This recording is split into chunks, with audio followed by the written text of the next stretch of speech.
found you. So anyways, about 8:15 already.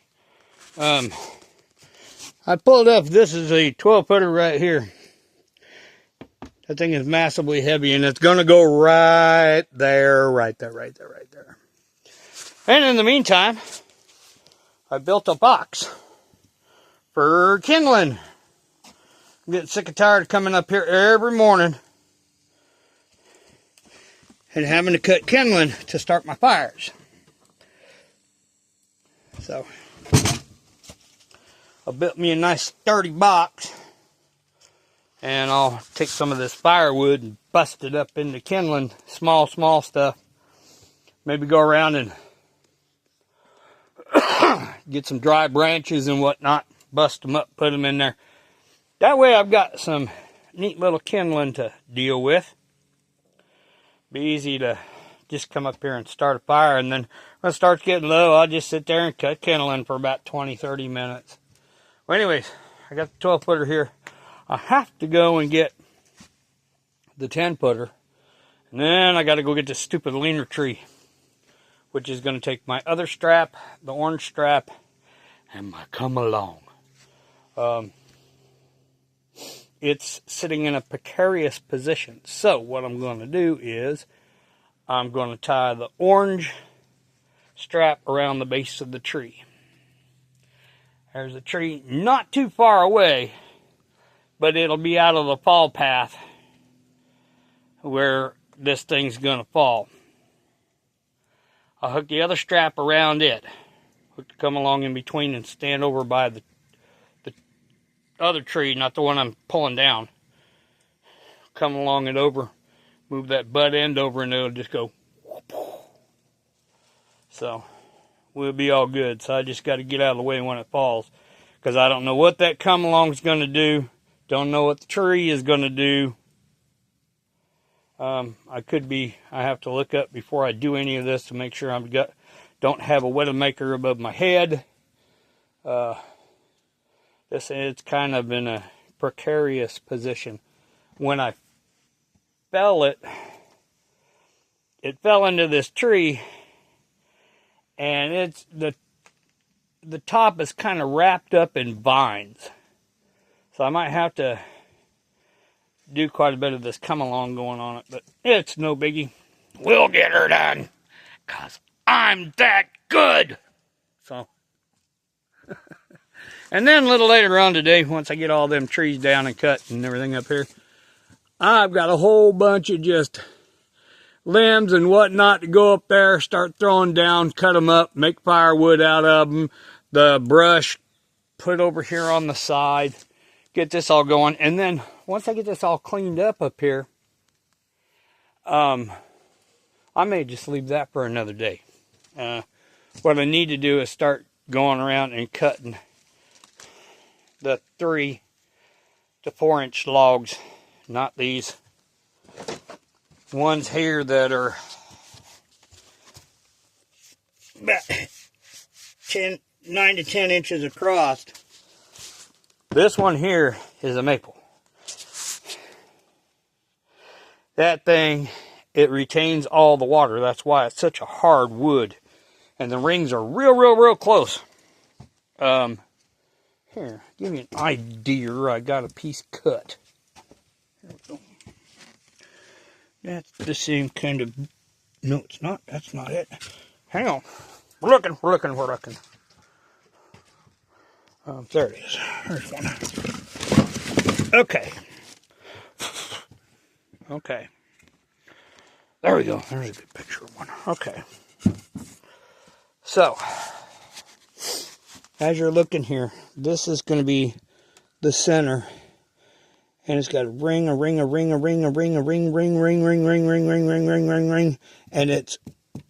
this shit is hard. You can see the striations. Oh, God, come back up here. Pull over. You can see the striations where each one of these rings is at. Just goes. That's like oak. In fact, this might be white oak. I think it is. But anyways, really, really hard and really, really heavy. So we are just having fun with it. The matter is, oh, didn't want to drop it there, so I'll get my fire poker. Put this bad boy there where it's supposed to go. Put a little chili sauce on that one.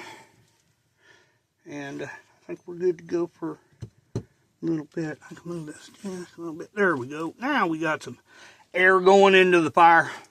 That's one thing a lot of people don't know about fire. You have to leave an air hole, top and bottom. You have to leave an air hole. Otherwise, I don't know, a lot of people just don't know what a fire triangle is, how it works. To get a fire, you have 3 points. 1, 2, 3. You need oxygen. Have to have oxygen or else you don't got no fire. You have to have an ignition source, okay, such as fire itself, a spark, something to ignite. Then you have to have fuel, wood. If you take any one of those legs out of that little triangle, you don't got no fire. So whenever you make a fire, yes, I have a bunch of wood stacked up on here. But if you notice, there's like gaps between it, so they can start burning. I just put that piece of oak, whatever I think it is, I'm pretty sure that's white oak. I put that on there. It's already burning. That's how good of a fire maker I am. So anyways, I got to go down there and pull down a tree here in just a little bit. I got to bring up that 10-footer too. So when I go up there, pull it down, take the chainsaw up, and Ginsu that shit. So, bet you haven't heard that name in a while. Ginsu knives. So, anyways, yeah, we're gonna start Japanesing these things. Waka, waka. You know how they cut the bamboo kind of at an angle with a samurai sword? Hi-ya! Right? I would do that, but I don't have a sword up here. So what we're going to do is we're going to go hi-ya! Ya! Hi-ya! We're going to do a chainsaw. Do it the old-fashioned way. How they used to build it in the 1800s. Still chainsaw. Right here. Still. See, still. Every person that came west had to have a still. Couldn't have a Husqvarna. No. Couldn't have one of these Japanese-made things, Chinese-made things, because China didn't know how to make it back in there. The only one that they could use is a still. Right? Hang on.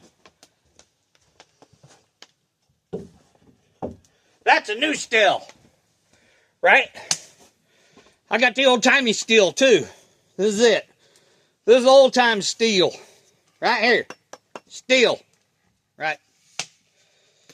So, this is how they used to do it. This is how we do it today, but I still use this. So, I got my old-timey, new-timey, wimpy gloves for wimpy people. Except for when you're doing it without a glove and you smack the literal crap out of your finger. Take a chunk out of it. So, but anyways, we're going to go up here and wasabi a tree. We're going to pull a tree. Then we're going to pull another tree. And since I got this one up here, I don't got to pull this one, but I got to hep that thing up there. And you know what? This thing's going to be a gut buster. I'm going to have to lift it up, put it on the bed, and then get up underneath and use my legs and put it up. This log right here was 17 foot. I cut it down to 12. Being 17 foot, I cut off 5 foot. And I toted that log up here in 2 sections, 2.5 footers.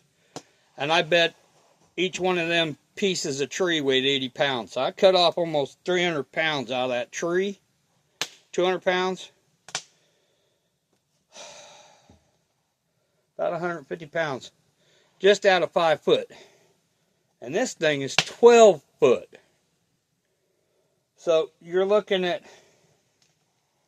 3, 4, about 500 pounds for this tree. It was a big tree when I cut it, but I knew this was the bottom of it. The next piece that I bring in, the 10 footer, is almost the top of it. Plus I cut another 10 foot because it was all crookedy. I cut that all up, busting it up for firewood. So, here shortly I will go and get the 10 footer. And then when I come back, I will get my, or I'll just take, come along with me right now, because I've got the hammer to take, the strap to take. I already took my little chariot back down there for the 10 footer. But I'll crawl up on the hill and I'll get that thing down. Then I'll put the 10 footer on the chariot. It's not that heavy. I can pull it with one hand, and I'll carry everything else back with me. That way all I got to do is take the hammer, the chariot, the orange strap down, take this up, slice and dice, man. We'll get that all done. So, and then I'll pull the 17 footer up. And that's the first one that's got to go up, because I got to do it that way. Because I've already got 12s across here, 12s across there. Put a 17 foot on top of it. So I got to put a 17 foot on top of that side. Then the 12s. Yeah. And then I got to get another 1 or 2 more 12s. Not as big as this, but pretty fucking close. And we're going to put them up over here on this side so I can complete my door opening. And then I'll put the little logs up on top. Now when I get this other one up here, I got nothing to hold this thing up. I don't have to cut it. So what I'm going to do is I'm going to find out by it laying down here, which is the kind of flat side to it. I'll drive my spikes all the way through the log. Then comes the fun part. I'm going to put up one end up here. I'll put it up on top, and I'm going to take probably that black strap there and cinch up one side over here to the logs on one side or the other. I'm going to slide it through and cinch it up. Then I'm going to lift the other side. Yes, it's going to be a little loose over there, but I just kind of want to hold it up there to where I can get that spike started. Then I'll come over here and I'll get that spike started. Try and do it without killing myself. I should be able to do it. No problem. This next one is, I got to cut it. So I'll just have one side that's not hooked up there, and I can't put a strap on it. So I'll drive the spike in on this side that can't support it. The other side's going to have a little cut in it. No problem. So it'll sit there. I'll drive the spike in this side first, then go to the inside, the excess, cut it off, bring it over here, cut a little center section out of it to go over this log, spike it down, because it won't move. So, but the next one up, whew, like I said, I'm not going to go this heavy. Don't want to kill myself. I don't want to fall down the hill, have 2 broke legs trying to crawl out of here, getting on a 4-wheeler and getting out of here doing 2 miles an hour. Now on my phone, I'm at a place where there is absolutely no phone service.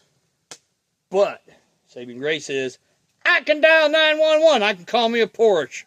Yep, Porsche 911. Hello, need a Porsche up here. If I was to call up any emergency services, that would be, they'd have to bring a four-wheeler, side-by-side, something to come and get me. They couldn't get up here in a cop car. There is no way. This four-wheel drive trail only. So I bring my truck up here because I beat the hell out of my truck. It's a hunting truck. So what? It's got scratches, dents, ripped off mirror. Oh man, I put that thing through hell and back. Still a good truck. We gotta fix it though. Well, anyways, let me quit talking. Let me go over there and 17 footer. Let me get the tree out. Bring that other log back. Get the tree down, get it ready to cut it, and then bring it down and get into it all and put it all up. So, in the meantime, guess what? It's monster time. Yes, it's monster time. Because when I get done with the monsters and I get done messing around with them logs, then it becomes easy street. I don't have to use a chainsaw no more, I don't think. Maybe, but I'll be careful. But anyways, after that, it's Bud Light time. We got some beers up here. Woo-hoo. So anyways, I'm going to leave you all with a message. No, I'm not, because I don't like talking on the phone and leaving messages on the phone. Be like, beep, please leave your message after the tone. And I'm like, click, because I don't talk to computers. If you're not there, I don't want to talk to you. Even if it was like, hey, I'm in dire need. I need this and that and the other thing. If I got to talk to a computer, I ain't talking. I won't text you neither. But anyways, I got logs down there to bring up this way. Right there in the middle. This over here is going to become my wood rick. So, whatever I cut off these things will go on my wood rick. And I figured out where I'm going to put my wood rick. It's not going to be back here, as per se. Back here by the fireplace. I was going to put it right there. You know what? Found a better place. We're going to do it right here on the back side of my cabin. Because part of it will be covered up by the roof coming down. Keep it dry. Smart thinking. Anyway, I will talk to you guys after a bit because I'm crazy. No, I'm not. I'm insane and I have the drugs to prove it. So anyways, in the meantime,